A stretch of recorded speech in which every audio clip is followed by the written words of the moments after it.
مزارات اولیاء پر جانے کے حوالے سے بعض اوقات کنفیوژن رہتی ہے، تو چلیں احادیث کی روشنی میں یہ بھی سن لیں کہ اولیاء کرام کے مزارات پر جانا، قبرستان پر جانا یہ سنت ہے، اور یہ صحابہ اور پیارے آقا علیہ الصلوۃ والسلام کا طریقہ بھی ہے۔ نبی پاک علیہ الصلوۃ والسلام کے بارے میں امام بہقی کی روایت ہے کہ پیارے آقا ہر سال شہدائے احد کی مزارات پر تشریف لے جاتے تھے۔ حضرت ابوبکر صدیق، حضرت عمر، حضرت عثمان کا بھی یہ معمول تھا، اور حضرت سعد بن ابی وقاص تو ایک اور بات فرماتے کہ ان حضرات کو سلام کرو جو تمہارے سلام کا جواب دیتے ہیں۔ نبی پاک بھی ایک جگہ فرماتے ہیں کہ پیارے آقا علیہ الصلوۃ والسلام فرماتے جو ان کے مزارات پر آئے، شہداء احد کے بارے میں آقا نے فرمایا جو ان کے مزارات پر آئے اور سلام بھیجے، یہ لوگ قیامت تک اس پر سلام بھیجتے رہیں گے۔ دو باتیں سیکھنے کو ملی کہ مزارات پر جانا یہ بھی جائز سنت کا طریقہ، اور اللہ کے ولی صحابہ قبر میں سنتے ہیں، جواب بھی دیتے ہیں۔ خود نبی پاک فرما رہے کہ یہ تمہیں قیامت تک جواب دیتے رہیں گے، سلام بھیجتے رہیں گے۔ اور اسی طرح ایک روایت میں ہے کہ نبی مسلم شریف کی روایت، ریفرنس بھی لے لیا کرو کام آئے گا، مسلم شریف کی روایت میں ہے کہ میرے آقا علیہ الصلوۃ والسلام بکی مبارک میں جب قبروں کے پاس تشریف لے گئے تو ہاتھ مبارک اٹھا کر 3 بار دعا فرمائی، تو پتہ چلا کہ مزارات پر یا قبرستان میں جا کے ہاتھ اٹھا کر دعا مانگنے میں بھی کوئی حرج نہیں ہے۔ اچھا، ایک دعا تو ویسے ہی سب کو یاد ہے، قبرستان کی تقریباً سب کو یاد ہوتی ہے، اور وہ دعا کیا ہے؟ السلام علیکم یا اہل القبوری۔ ٹھیک ہے، آگے پڑھ دوں، السلام علیکم یا اہل القبوری یغفر اللہ لنا ولکم وانتم سلفنا ونحن بالاثر۔ اس دعا میں عبرت بھی بڑی ہے، میسج بھی بڑا دردناک ہے۔ میسج لیں تو میسج کیا ہے؟ اے قبر والوں تم پر سلامتی ہو، سلام ہو، تم پہلے چلے گئے، ہمیں پیچھے آنا ہے، اللہ تمہاری اور ہماری مغفرت فرمائے۔ وانتم سلفنا، تم پہلے چلے گئے، ونحن بالاثر، ہم میں پیچھے آ رہے ہیں، ہم بھی آ رہے ہیں۔ اور یہ دعا پڑھ کے بندہ ڈر جائے کہ یار اب میری باری ہے۔ اچھا، اس میں ایک اور مسئلہ بھی حل ہو گیا، قبرستان میں نیک بھی ہوتا ہے، گناہ گار بھی ہوتا ہے، ایسا ہی ہے نا، سارے لوگ ہوتے ہیں۔ اور ہم کیا کہہ رہے ہیں؟ یا اہل القبور، اے قبر والوں، یا کے ساتھ بول رہے ہو نا بھائی، اور یہ کیا ہے؟ سنت ہے۔ نبی پاک قبرستان میں یہ دعا پڑھتے تھے اور ہمیں تعلیم دی ہے۔ مجھے بتاؤ، عام مسلمانوں کی قبرستان میں جا کر جہاں نیک بھی ہیں، گناہ گار بھی ہیں، شرابی بھی ہے، نمازی بھی ہے، سب کو یا اہل القبور کہہ رہے ہو، اور یہ سنت سے ثابت ہے، تو اگر کوئی یا غوث اعظم کہے تو پھر پرابلم کیا ہونی چاہیے؟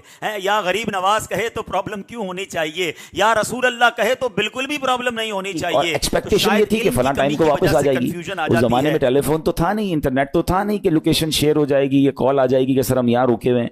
اب ٹائم ہو جاتا اور فوج واپس نہ آتی نا، تو آپ اب اس کو کیا کرتے؟ کیا پتا تو نہیں کیا ہوا ان کے ساتھ، خیریت سے آ جائیں، تو آپ نماز میں مشغول ہو جاتے، نماز کے لیے کھڑے ہو جاتے۔ اب کیا ہمارے ساتھ کبھی ایسا ہوتا ہے کہ ہمارا بچہ کہیں گیا ہے، اس کی خبر نہیں آ رہی، یا کوئی چیز ہماری آنی ہے ابھی تک پہنچی نہیں ہے، یا کوئی اچھی نیوز نہیں آ رہی ہے، تو ہم کیا اس کے لیے نماز کی طرف جاتے ہیں؟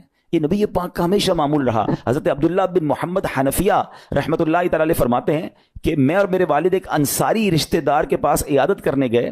جب نماز کا وقت ہوا تو انہوں نے اپنے اہل خانہ میں سے کسی کو پکارا کہ اے لڑکی، وضو کا پانی لے آؤ اور ہمارے لیے نماز میں راحت پہنچاؤ، نماز پڑھ کر میں راحت پاؤں، جلدی سے وضو کا پانی لے آؤ۔ تو کہتے ہیں ہم نے ان انصاری شخصیت کے الفاظ پر بڑا تعجب کیا کہ نماز سے راحت کیسے ملتی ہے؟ تو انہوں نے کہا میں نے نبی پاک علیہ الصلوۃ والسلام کو فرماتے سنا ہے، اے بلال کھڑے ہو اور ہمیں نماز کے ذریعے راحت پہنچاؤ۔ And it means نماز is a relaxation for all of us. نماز is the way to solve your problem. آپ کو جب کوئی پرابلم آئے نا، آپ اللہ کی بارگاہ میں نماز کے لیے کھڑے ہو جائیں، مکروہ وقت نہیں ہے، آپ نوافل پڑھنا شروع کر دیں، آپ دیکھیں نماز ہیلپ کرے گی آپ کی، نماز سے آپ کے لیے راحتیں ہو جائیں گی۔ آپ کی حضرت عبد الرحمن بن عوف کتنے بڑے صحابی ہیں رضی اللہ تعالیٰ، یہ وہ صحابی ہیں کہ جو عشرہ مبشرہ میں سے بھی ہیں، and he was billionaire on that time۔ سب سے امیر صحابہ میں جو نام آتے ہیں وہ حضرت عثمان غنی اور حضرت عبد الرحمن بن عوف رضی اللہ تعالیٰ کے نام آتے ہیں۔ آپ کا ایک بار بے ہوشی، غشی طاری ہوئی، ٹھیک ہے، انکانشیس ہو گئے آپ، تو آپ کی والدہ نے کیا کیا؟ آپ کی والدہ، لوگ سمجھے کہ آپ کی جان نکل گئی ہے، آپ کی والدہ مسجد کی طرف چل پڑی تاکہ وہاں جا کے نماز پڑھیں اور اس سے مدد حاصل کریں۔ جب حضرت عبد الرحمن بن عوف کو ہوش آیا نا، تو لوگوں نے کہا کہ آپ کی طبیعت کیسی ہے؟ تو آپ نے کہا کیا مجھ پر غشی طاری ہو گئی تھی ہیں؟ تو کہا جی، تو کہتے ہیں بے شک میری بے ہوشی میں میرے پاس 2 فرشتے آئے اور کہنے لگے تم چلتے نہیں کہ ہم تمہیں خدا کی بارگاہ میں لے جائیں؟ اور تمہارے بارے میں فیصلے لیے جائیں. دوسرے فرشتے نے کہا انہیں لوٹا دو, یہ ان افراد میں سے ہے جن کے لیے ان کی ماؤں کے پیٹ میں ہی سعادت مندی لکھ دی گئی تھی, اور ان قریب اللہ تعالیٰ ان کے ذریعے ان کی اولاد کو جب تک چاہے گا نفع دے گا. اس کے بعد آپ رضی اللہ تعالیٰ ایک مہینہ مزید زندہ رہے, اس کے بعد انتقال ہوا. تو پتہ چلا کہ آپ کی والدہ نے نماز پڑھی, اللہ سے مدد مانگی, اور آپ کو اللہ نے ایک نئی زندگی عطا فرمائی. تو آپ اپنی زندگی میں اس پریکٹس کو آج اس آیت سے دیکھیں, ہم نے کرنا کیا ہے. ہم جب بیان میں آئیں تو صرف بیان نہیں سننا ہے, ہم نے اللہ نے مجھے کہا کیا ہے. ہم اس ٹاپک کو لے کے اسی لیے چل رہے ہیں نا کہ میرے رب نے ڈائریکٹلی مجھ سے کیا بات کی ہے. تو آج اس آیت میں یہ لیسن مل رہا ہے کہ جب کسی پرابلم میں ہے, کلیمٹی میں ہیں, تو اللہ کی طرف جانا ہے اور نماز سے مدد چاہنی ہے. وَاسْتَعِينُوا بِالصَّبْرِ وَالصَّلَاةِ. اچھا اب آپ دیکھیں پیارے آقا کی نماز کی کیسی عادت تھی. بادل گرجتے تھے, آندھی چلتی تھی, کسی بری خبر کی اطلاع آ رہی ہوتی تھی, نبی پاک نماز کی طرف چلے جاتے. اچھا مجھے بتائیں نماز استسقاء کیا ہے؟ بارش نہیں ہو رہی ہے, پیارے آقا نماز پڑھا رہے ہیں. سورج گہن ہو رہا ہے, نبی پاک نماز پڑھا رہے ہیں. چاند گہن ہو رہا ہے, پیارے آقا نماز کی طرف. یعنی کس قدر اللہ کی طرف رجوع ہے. And whenever anything bad happen یا گوئنگ ٹو بیڈ ہیپن, ہونے والی لگ رہی ہے, کچھ بڑا ہونے والا ہے. ہمیں بھی تو خبریں آ رہی ہوتی ہے نا کہ بھائی کل بہت شدید بارش ہوگی, اللہ نہ کرے کوئی اور بری خبر ایکسپیکٹیشن ہے. آپ کو کاروبار میں کوئی ایسی خبر آنے کا ڈر ہے, یا آپ کی کوئی شپمنٹ جاری ہے, واٹ ایور آپ چاہتے ہیں ہر چیز بہتر ہو جائے. قرآن نے فارمولا دیا نا, وَاسْتَعِينُوا بِالصَّبْرِ وَالصَّلَاةِ. اللہ نے ڈائریکٹلی مجھے اور آپ کو کہا ہے. تو from now on words make your practice کہ میں نے انشاءاللہ نماز سے مدد لینی. اور آپ اپنی آنکھوں سے دیکھیں گے, اور آپ اللہ سے عرض بھی کریں کہ اللہ تو نہیں قرآن میں کہا ہے مدد لے, میں نے کھڑا ہو گیا نماز کے لیے. تو نماز سے آپ نے مدد لینی ہے. اچھا اب اس کے بعد آیت کا جو سیکنڈ پارٹ ہے کہ صبر سے بھی مدد لینی ہے. اور آگے کیا فرمایا, ان اللہ مع الصابرین, اللہ صابروں کے ساتھ ہے. سبحان اللہ. اس کا مطلب یہ ہوا کہ اللہ تعالیٰ اپنے علم و قدرت کے ساتھ ویسے تو ہر کسی کے ساتھ ہے, لیکن یہاں صبر کرنے والوں کا خاص ذکر اس لیے ہوا تاکہ انہیں معلوم ہو جائے کہ اللہ تعالیٰ ان کی مشکلات کو دور فرما دے گا. مگر کرنا کیا ہے؟ صبر کرنا ہے. اچھا اب صبر کے بارے میں دو باتیں بڑی اہم ہیں کہ صبر نارملی ہم جب بھی صبر کے بارے میں سنتے ہیں تو صبر ہم کہتے ہیں یار تکلیف آئی ہے صبر کرو, یقیناً یہ بھی صبر ہے, مگر صبر کی ایک اور قسم بھی ہے جو اس سے بھی سپیریئر ہے, جو اس سے بھی افضل ہے. اور وہ کیا ہے؟ گناہ کے لیے دل چاہے, حرام کے لیے دل چاہے, نفسانی خواہشات برا کام کروانا چاہ رہی ہیں, اور بندہ اس پر صبر کرے. یہ صبر جو ہے نا, یہ شریعت کو اور محمود ہے اور بڑا افضل ہے کہ انسان کو جی چاہے کہ فلاں گناہ کرنا ہے, مگر وہ اس پر صبر کرے. اور دوسرا صبر وہی ہے جو ہم جانتے ہیں کہ کوئی مصیبت آ جائے, کوئی آفت آ جائے, کوئی ہمارا اللہ نہ کرے کسی سے لڑائی ہو جائے, ہمیں کوئی برا بلا کہے, ہم اسے معاف کر دیں, صبر کریں. یا جسمانی تکلیف ہے, کاروبار میں پرابلم ہے, ہم اللہ کی رضا پر راضی رہیں. تو یہ دو قسم کے صبر ہیں. اور جب کوئی بندہ صبر کرتا ہے نا, تو قرآن و حدیث اور بزرگان دین کے اقوال سے میں اب اس کو اس کے 10 فائدے بتانا چاہتا ہوں. میں کہتا جاؤں گا, آپ اللہ کے ذکر کی نیت سے سبحان اللہ بھی کہتے رہیں, جنت میں درخت بھی لگاتے رہیں. ٹھیک ہے. اللہ تعالیٰ صبر کرنے والوں کے ساتھ ہے. صبر کرنے والے کو اس کے عمل سے اچھا اجر ملے گا, صبر کرنے والے کو بے حساب اجر ملے گا. صبر کرنے والوں کی جزا دیکھ کر قیامت کے لوگ حسرت کریں گے. صبر کرنے والے رب کریم کی طرف سے درود و ہدایت اور رحمت پاتے ہیں. صبر کرنے والے اللہ کو محبوب ہیں. صبر آدھا ایمان ہے. صبر جنت کے خزانوں میں سے ایک خزانہ ہے. صبر کرنے والے کی خطائیں مٹا دی جاتی ہیں, اور صبر ہر بھلائی کی کنجی ہے. اب آتے ہیں ان دونوں صبر کو تھوڑا سا ڈیفائن کرتے ہیں. ایک نفسانی خواہشات, گناہ کا جی چاہتا ہے, کیونکہ نفس ہے نا وہ تو ہر وقت موج مستی چاہتا ہے, وہ تو ہر وقت چاہتا ہے جناب بس یہ بھی کام کر لوں وہ بھی کر لوں. اب مجھے یہ دیکھنا ہے کہ میرا یہ کام اللہ کو راضی کرے گا یا رب کو ناراض کر دے گا. لیکن جو نفسانی خواہشات پر صبر کرتا ہے نا, گناہ سے اپنے آپ کو بچاتا ہے, قرآن کیا کہتا ہے, وَأَمَّا مَنْ خَافَ مَقَامَ رَبِّهِ وَنَهَى النَّفْسَ عَنِ الْهَوَىٰ فَإِنَّ الْجَنَّةَ هِيَ الْمَأْوَىٰ. اور رہا وہ جو اپنے رب کے حضور کھڑے ہونے سے ڈرا اور نفس کو خواہش سے روکا, تو بے شک جنت ہی اس کا ٹھکانہ ہے. دل چاہ رہا ہے, شیطان کہہ رہا ہے کر لے, کوئی دیکھنے والا نہیں ہے, علاقہ بھی چینج کر لیا, شہر بھی تبدیل ہو گیا, nobody here to watch you, مگر اللہ دیکھ رہا ہے. اچھا نارملی اگر غور کریں ہم گناہ کرتے کیوں ہیں, جتنے بھی گناہ ہیں, what ever the list of گناہ اٹھائیے, کوئی شراب پیتا ہے, کوئی بدکاری کرتا ہے, معاذ اللہ کوئی جوا کھیلتا ہے, کوئی جناب بے حیائی کرتا ہے, گندی چیزیں دیکھتا ہے یا جھوٹ بولتا ہے, واٹ ایور, ان تمام گناہوں میں تھوڑی سی لذت ہے, ٹیسٹ. ٹھیک ہے, غیبت میں بھی ٹیسٹ ہے, بلکہ کتابوں میں آیا کہ غیبت میں شراب سے بھی زیادہ مزہ ہے, جبھی تو بندہ چھوڑتا نہیں ہے. اچھا لیکن یہ تمام ٹیسٹ میں ایک بڑی اہم بات اب میں کہنے جا رہا ہوں. یہ بزرگ نے بڑی کمال کی ون لائنر ہمیں دے دیا ہے. وہ کہتے ہیں کبھی بھی لذت کے لیے گناہ مت کرنا, کیونکہ لذت ختم ہو جائے گی گناہ کا جواب اور پنشمنٹ باقی رہ جائے گی. اب آپ اس فارمولے کو سامنے رکھیں کہ جب بھی ہم گناہ کرتے ہیں فیو منٹس یا فیو آورز کی ایک انجوائمنٹ ہے, آفٹر دیٹ انجوائمنٹ ختم, مگر اس کا جواب باقی ہے, عذاب باقی ہے, اللہ نہ کرے اللہ ناراض ہوا تو پنشمنٹ باقی ہے. تو کیا فرمایا, انجوائمنٹ کے لیے گناہ مت کرنا, انجوائمنٹ ختم ہو جائے گی, عذاب باقی رہ جائے گا. اور اگلا سینٹنس کتنا خوبصورت ہے, فرماتے ہیں کبھی بھی تکلیف کی وجہ سے نیکی مت چھوڑنا, تکلیف ختم ہو جائے گی, اجر باقی رہ جائے گا. اب مثال دیتا ہوں, اس کی 2-3 ایگزامپل سمجھیے. گناہ کی ایگزامپل تو آپ سمجھ گئے کہ کوئی بھی تھوڑی دیر کا گناہ کرتا ہے, لذت پاتا ہے, وہ گناہ ختم, عذاب باقی. اب نیکی میں کیا ہوتا ہے, فجر کے لیے اٹھنا, نیند آ رہی ہے, دل نہیں چاہ رہا, آپ اٹھے, آپ نے وضو کیا, فجر پڑا, وہ اٹھنے کی تکلیف تو ختم ہو گئی نا, واپس سونا ہے تو سو جائیے, مگر فجر کا اجر اور ثواب باقی رہ گیا ہے. رمضان کے روزے ڈیفیکلٹ ہیں, لیکن افطار کے بعد تکلیف ختم ہو جاتی ہے, ہم کھاتے پیتے ہیں, موج کرتے ہیں, مگر ثواب باقی رہ جاتا ہے. کبھی کبھی آپ کو کوئی مسجد میں بلاتا ہے, یار چلو بھائی بیان ہو رہا ہے, اجتماع ہو رہا ہے, کوئی نیکی کی بات ہو رہی ہے, نہیں یار دل نہیں چاہ رہا, آپ آ گئے, آدھے 1 گھنٹہ بیٹھے, پھر چلے گئے, وہ آپ کا جو ٹینشن تھا یا پریشر تھا وہ ختم ہو گیا, مگر ثواب باقی رہ گیا. تو اب اس فارمولے کو یاد رکھیے گا, جب بھی گناہ آپ کی طرف آئے نا, آپ سوچیں کتنی دیر کا فائدہ ہے, 1 گھنٹہ دوستوں کے ساتھ بیٹھوں گا, بری باتیں کروں گا, 2 گھنٹے فلم دیکھوں گا, 2 ڈھائی 3 گھنٹے, بس اس کے بعد جواب تو باقی ہے نا, قیامت تک اللہ کو جواب دینا پڑے گا.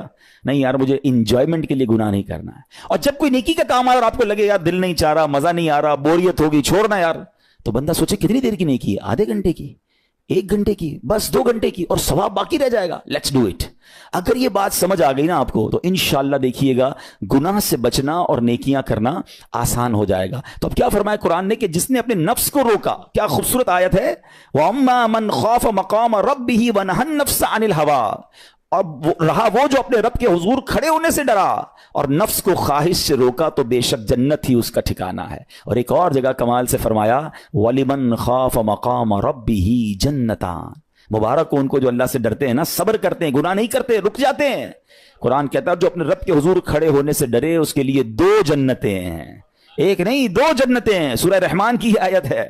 تو پتا چلا کہ نفس کو روکنا یہ آسان بھی نہیں ہے, ہاں دل بہت چاہتا ہے, مگر یہ صبر جو ہے نا, ان اللہ مع الصابرین کا جو معراج ہے, جو ٹاپ آف دا لسٹ صبر ہے, وہ یہ صبر ہے. اچھا اب آتے ہیں ایک اور صبر کی صورت, کہ اب آپ کو کسی نے غصہ دلا دیا, برا بھلا کہا, یا آپ کے مزاج کے خلاف بات ہو گئی, اب آپ نے روکنا ہے اپنے آپ کو. اب غصے کا اظہار نہیں کرنا, لڑائی نہیں کرنی, گالی کا جواب گالی, اینٹ کا جواب پتھر, انگریزی کا مقولہ ہے نا ٹٹ فور ٹیٹ, جیسے کو تیسا نہیں, یہ ہماری شریعت ہمیں نہیں سکھاتی. اچھا آج کل کسی کو کہو نا یار آپ کیوں یار لڑائی کر رہے ہیں, بھائی میں جواب نہ دوں تو لوگ سمجھیں گے کمزور آدمی ہوں, مجھے اپنا روب بھی تو رکھنا ہے, میں بھی تو پتا چلے کون ہوں, اپنا بتاؤں تو صحیح کون ہوں.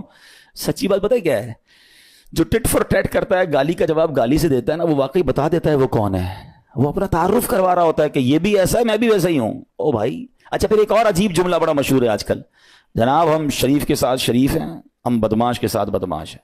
مجھے آج تک سمجھ نہیں آئی یہ کون سا بٹن لگا ہوا ہے آپ کے اندر کہ شریف کے ساتھ آپ شریف ہو جاتے ہیں, بدماش آتا تو آپ بھی بدماش ہو جاتے ہیں. جناب والا, شریف آدمی شریف کے ساتھ بھی شریف ہوتا ہے, بدماش کے ساتھ بھی شریف ہوتا ہے. جب بھی تو وہ غلط آدمی اچھا ہوگا نا.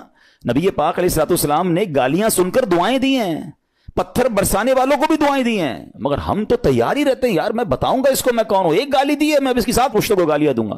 تو پھر آپ بھی ویسے ہی ہو گئے نا جناب. حدیث پاک کیا ہے, ہو از مور اسٹرانگر, ہو از مور پاورفل. اللہ کے حبیب علیہ الصلوۃ والسلام فرماتے ہیں کہ بہادر وہ نہیں, یہ بخاری شریف کی حدیث ہے, بہادر وہ نہیں جو پہلوان اور دوسرے کو پچھاڑ دے, بلکہ بہادر وہ ہے جو غصے کے وقت اپنے آپ کو قابو میں رکھے. اصل بہادری یہ ہے. تو اگر آپ نے واقعی صبر سے مدد لینی ہے, ان اللہ مع الصابرین کا مجدہ لینا ہے, تو بدلے نہیں لینا ہے, معاف کرنا ہے. ذرا مل کر میرے ساتھ شب قدر کی دعا دہرائیے گا, اللہم انک عفو کریم تحب العفو فاعف عنی, اللہم انک عفو کریم تحب العفو فاعف عنی, اللہم انک عفو کریم تحب العفو فاعف عنی. What is the meaning? اس دعا کا معنی کیا ہے؟ اللہم انک عفو, اے اللہ تو معاف کرنے والا ہے, تحب العفو, معافی کو پسند کرتا ہے, فاعف عنی, اللہ مجھے بھی معاف کر دے. ہم کیا کہہ رہے ہیں اللہ سے, اللہ مجھے معاف کر دے, میرے سارے اگلے پچھلے گناہ معاف کر دے. مگر دیر از اے کوسچن, آپ نے معاف کر دیا سب کو؟ بندہ کہتا نہیں میں تو انتظار میں بیٹھا ہوں, میں تو موقع کی تلاش میں, بس موقع ملے پھر بتاؤں گا میں کون ہوں. ہاتھ میں آ نہیں رہا بندہ, ٹرائی کر رہا ہوں کسی جگہ آ جائے, بس کوئی اس کے پیسے ویسے آ جائیں, کوئی اس کا معاملہ میرے پاس آ جائے, بس پھر دیکھو کیا کرتا ہوں. بیٹھے اس انتظار میں بیٹھے بہت سارے لوگ, کمال ہے یار. یعنی دشمنیاں پالی ہوئی ہیں, رشتہ داریاں کاٹی ہوئی ہیں, دوستوں کے پاس جا نہیں رہے ہیں, میاں بیوی میں لڑائی ہے, ایک سوری کے لیے بیوی گھر بیٹھی ہے, وہ کہتی شوہر سوری کہہ دے تو میں آ جاؤں گی, شوہر کہتا ہے بیوی معافی مانگ لے تو میں لے آؤں گا. ارے بھائی کوئی بھی آگے بڑھ کے معافی کر لو بھائی, اللہ سے معافیاں مانگ رہے ہو, بندوں کو معاف کرنے کے لیے کوئی تیار نہیں ہے.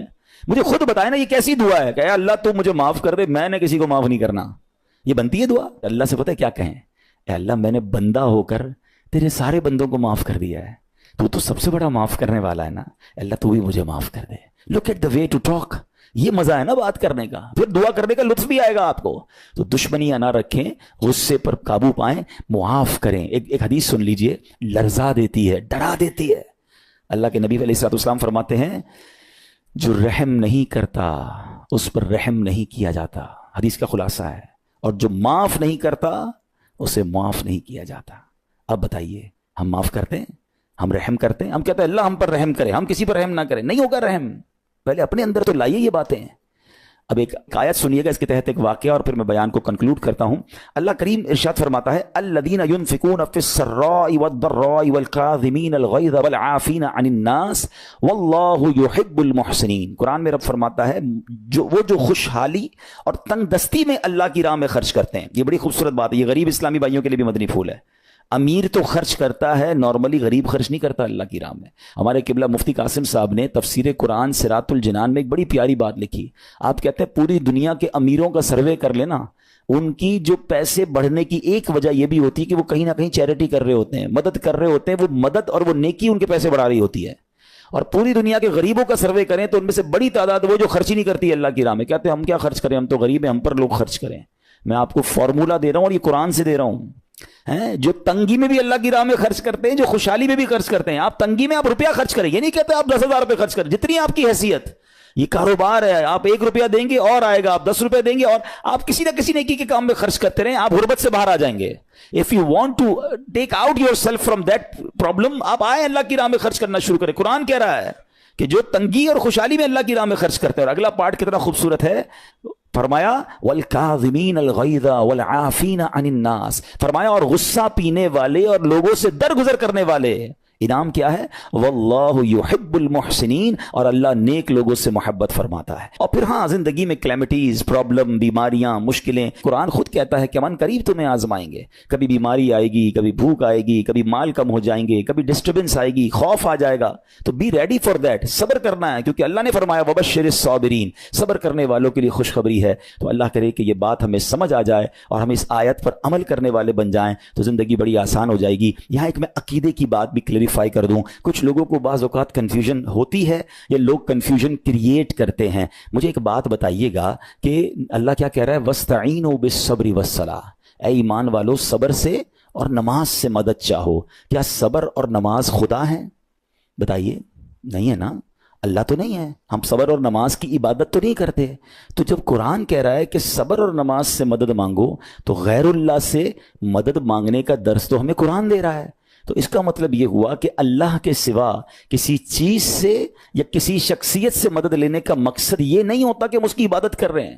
اگر آج کے دور میں کوئی اللہ کے نبی سے کہتا ہے کہ یا رسول اللہ انظر حالنا, یا بھر دو جولی میری یا رسول اللہ, تو یہاں کوئی شرک کی بات نہیں ہے. کیوں کہ یہاں یہ نیت نہیں ہے کہ ہم ان کو خدا مان رہے ہیں, یا یہ بھی نیت نہیں ہے. ایک بات ایک عقیدہ کلیئر کر دیتا ہوں, پوری دنیا میں عاشقان رسول کا یہی عقیدہ ہے کہ کوئی نبی, کوئی صحابی, کوئی ولی اپنی طرف سے کسی کو کچھ نہیں دے سکتا. وہ سب رب کے محتاج ہیں, اللہ کسی کا محتاج نہیں ہے. جو اللہ کا ہے وہ اس کا اپنا ہے. ہاں اللہ نے اپنے مخصوص بندوں کو کچھ عطائیں کی ہوئی ہیں, کچھ پاورز دیے ہوئے ہیں, وہ اللہ کی عطا سے اگر کسی کو تقسیم کرتے ہیں تو اس میں کوئی پرابلم نہیں ہے. قرآن کہہ رہا ہے اے ایمان والو صبر اور نماز سے مدد چاہو. یہاں ایک اور بات سمجھنی ہے, دنیاوی طور پہ بھی کیا ہوتا ہے کہ آپ کسی باس ہوتا ہے اپنے کسی مینیجر کو پاور آف اٹارنی دے دیتا ہے کہ یہ تمہارے پاس اس پراپرٹی کا پاور ہے, تمہارے پاس فلاں چیز کا پاور ہے, وہ اس پاور کے بہاف پر وہ کام کر دیتا ہے, مگر کوئی یہ نہیں کہتا کہ he is the owner, actually he have attorney, he have power of attorney. بالکل ہمارا بھی عقیدہ یہ ہے کہ اللہ نے اپنے کچھ مخصوص بندوں کو, اپنے پیاروں کو کچھ اختیارات عطا فرمائے ہیں, اور جب وہ ان اختیارات پر عمل کرتے ہیں تو ایکچولی وہ اللہ ہی کی عطا ہے. ہاں, دنیا میں اگر کوئی یہ سمجھتا ہے کہ کوئی شخصیت یا کوئی بزرگ یا کوئی اللہ والے اپنی طرف سے دیتے ہیں, رب کا اس میں کوئی دخل نہیں, تو یہ شرک ہے, یہ بات درست نہیں ہے. ہمارا سب کا عقیدہ یہ ہے کہ جو کچھ دنیا میں اگر کسی ولی, نبی, صحابی کے پاس ہے وہ رب کا دیا ہوا ہے, رب کی عطا ہے, رب ان کو دیتا ہے, رب کو کوئی نہیں